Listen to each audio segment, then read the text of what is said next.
Kanye West, a strange, strange man. A man who's attained an incalculable amount of fame, mostly for the wrong reasons.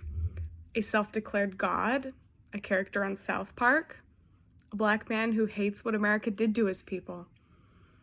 A man who wrote and performed a now iconic song with his jaw surgically wired shut. An enigma. An artist.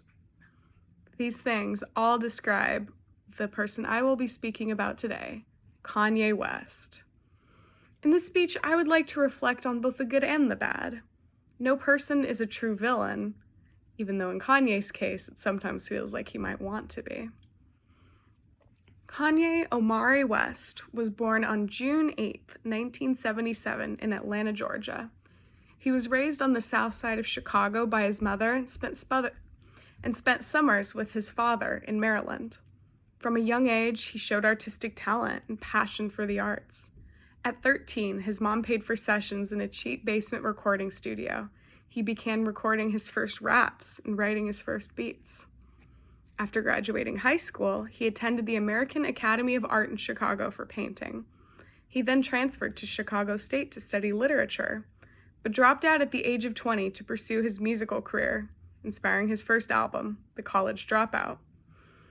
In 1998, he sold his first beat to rapper Gravity, and then another to Jermaine Dupri. Then, thanks to the success of Dupri's album, he landed a track on the Harlem World album, The Movement. This led to a meeting with Columbia Records, who seemed serious about signing him. Unfortunately, in the meeting, Kanye declared he would become bigger than Michael Jackson and Jermaine Dupri. He didn't realize the executive he was meeting with was also Dupri's father. The deal didn't go through. Finally, Kanye hit his stride, producing for Rockefeller Records. He struck up what became a partnership with Jay-Z, began producing massive hits. Jay's album, The Blueprint, created demand for Kanye's production talents and allowed him to leverage his way to what he wanted from the start, his own record deal. From the beginning, he set himself apart. Damon Dash, the CEO of Rockefeller Records at the time, is quoted as saying, "Kanye wore a pink shirt with the collar sticking up and Gucci loafers. It was obvious we were not from the same place or cut from the same cloth." Kanye was also notorious for stylistic choices, like wearing a Louis Vuitton backpack everywhere he went. He was a new type of rapper, a middle-class raised artist. He didn't rap about hustling or pushing drugs because he didn't know that life. Many of his collaborators were skeptical, but he proved again and again that his creative talent defied his background. In 2004, his first album, The College Dropout, released to critical acclaim, selling over 400,000 copies in its first week and debuting at number 2 on the Billboard Top 100. It was particularly noted for its use of gospel samples and skits, both of which became signature for Kanye. Features verses from artists like Common, John Legend, who had not yet released an album, Jamie Foxx, Ludacris, and of course, Jay-Z. The great success of College Dropout meant that Kanye was catapulted into fame, which he had claimed was his destiny. This fame meant the world at large began to get its first tastes of Kanye's unusual persona. Kanye was always notorious for his ego. Many rappers mocked him for it. He acknowledges this in a line in the song Last Call from the first album. "I use my arrogance as the steam to power my dreams. I use it as my gas, so they say that I'm gassed." The years following his debut album were a flurry of controversial moments, and the public began forming their opinions on Ye. At the 2004 American Music Awards, he lost in the Best New Artist category and stormed out of the show, later saying that he was robbed. The next year, 3 days after the highly successful release of his second album, Late Registration, he appeared on TV with Mike Myers for a Red Cross telethon in support of those affected by Hurricane Katrina. He ignored his teleprompter, instead sharing about how he felt personally angry about the portrayal of Black families hurt by the disaster. He ended his off-book declaration with an accusation: George Bush doesn't care about Black people. Although many slammed him for it, many praised him for speaking out against Bush's handling of the disaster. The rest of the decade went Similarly for Kanye, controversies and very successful album releases. Each album more innovative than the last. He won Grammy Award after Grammy Award. In 2007, his mother, Donda West, passed away from complications following plastic surgery. It was a deeply traumatic experience for him. He's referenced her death in numerous songs. As a result, he started the charity Donda's House, dedicated to helping keep the youth of Chicago in school. It wasn't until 2009, however, that Kanye became one of America's favorite villains. When Kanye made his red carpet appearance at the 2009 VMAs, he was holding a bottle of Hennessy, alcohol. Photos from the evening show the bottle getting emptier the further he forged down the red carpet.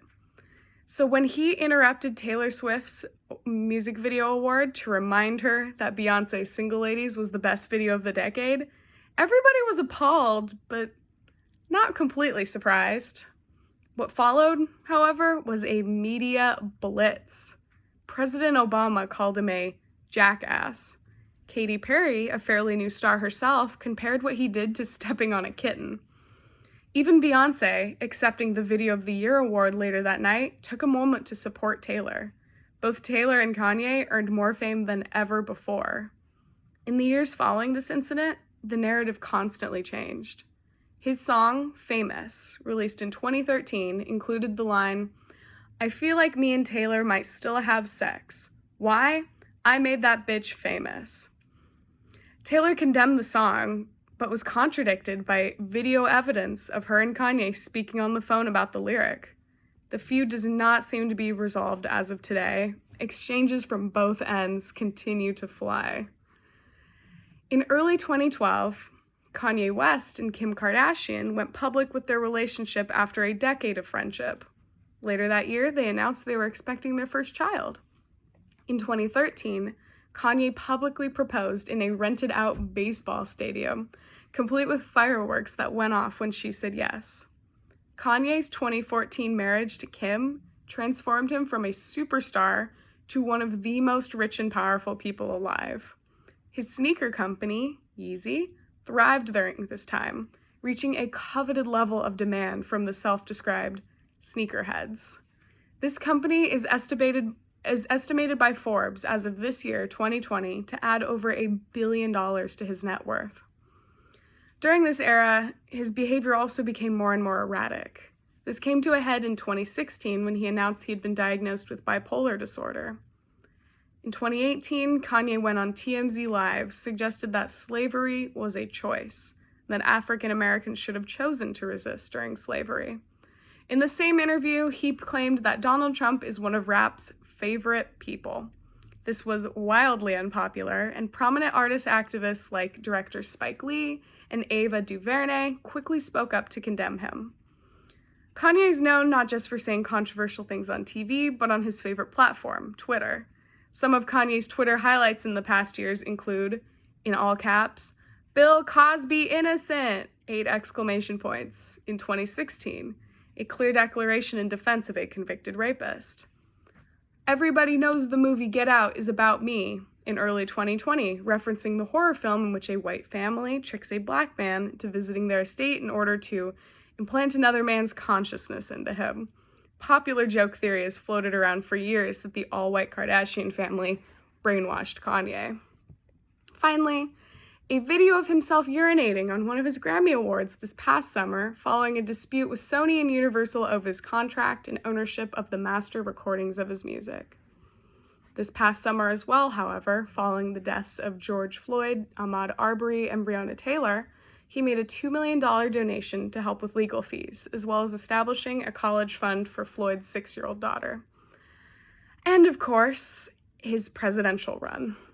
On July 4th, 2020, Kanye announced on Twitter that he would be running for president in the November election. This came as a surprise to many, as he had on many occasions publicly praised Donald Trump, once tweeting that they both had dragon energy. His platform seemed to focus mainly on his Christian views. He stated that he is pro-life, anti-vaccination, and wants to bring back prayer in schools. In a statement that confused many, he also shared that he would run America like the high-tech fictional country of Wakanda from the comic book series and film Black Panther. In many states, his name appears on the ballot for this year's election. He is not currently expected to win. So what does the future hold for Kanye? Rap fans still hail his early work, and to an extent, his new releases. However, time and time again, his public antics turn people away.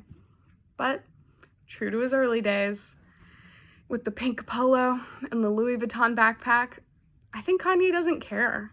He's rich, with a beautiful wife, 4 adorable children. He's carved his own path, continues to release music. Although nobody can truly understand what Kanye's plan is, or what he is thinking, he has made it clear that he feels divinely obligated to keep doing what he is doing. In conclusion, to quote Kanye in the final track of his first album, I'd like to propose a toast. I said toast, motherfucker! Thank you.